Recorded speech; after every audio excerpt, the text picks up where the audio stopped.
If you're a fan of F1 or any racing series for that matter, I'm sure you've heard of racing sims before. Some of you may even own or have used one at a friend's house. Well, now it's time for me to explain some similarities, differences, and how racing sims tie into real life.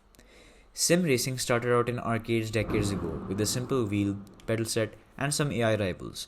But now, sim racing is far more than that.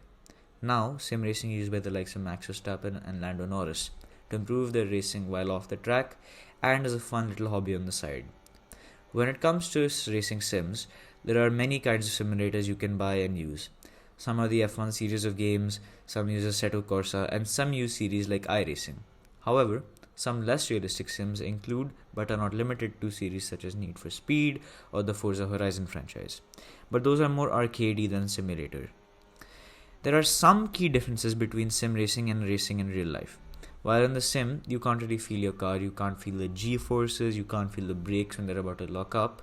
However, a lot of simulators make up for that lack of feeling with audio and visual cues, and games such as F1 22 and 23 can add damage to your car's parts over time as you progress through the season, like engine wear. Most racing drivers use simulators to practice their art in their downtime between testing and racing. However, it definitely is not a necessity. For example, Lewis Hamilton, the 7-time F1 world champion and one of the greatest racers to ever live, does not use simulators. He rarely touches the Mercedes simulator and calls simulators such as those pointless. If you are interested in a simulator setup, there are many choices you will have to make, from which hardware to buy to which simulator you should use, or even which device to play on, like Xbox, PlayStation, or PC. Well, let's discuss our options, starting with which device to buy. In my opinion, anyone getting into sim racing should buy a PC setup. This is because of a PC's versatility and ease of use. Furthermore, it can also be used for other things. The next point is which simulator to buy. If I were to recommend a simulator, I would recommend Assetto Corsa. This is because it is very affordable at Rs 800 and is often on discount on the Steam App Store.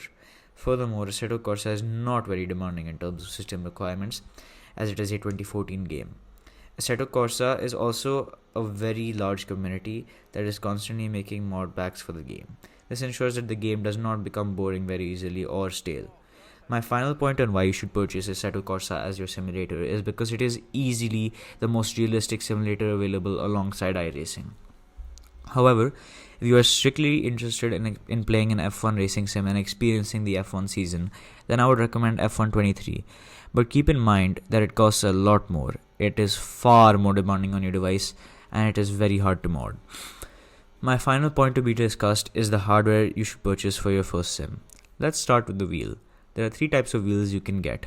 Gear-driven wheels such as the Logitech G29 and G920, belt-driven wheels like the Thrustmaster T300RS GT, and direct drive wheels like the Moza R21 base and Moza FSR Formula wheel. Gear-driven wheels tend to be the cheapest at around 20,000 rupees or so. Belt-driven wheels fall in between with a price of around 35 to 50 or so thousand rupees. Finally, direct drive wheels can cost anywhere from rupees 80,000 to lakhs and lakhs of rupees. Since you are just getting into sim racing, I would recommend a belt-driven wheel such as the T300RS GT over a gear-driven or direct drive wheel. This is because gear-driven wheels do not have a lot of force feedback, whereas belt-driven does. And it also is a lot smoother than gear driven. Next, we shall move on to the pedals. When looking for pedals, you need force feedback pedals. You can get these on Amazon for around 5 to 10,000 rupees.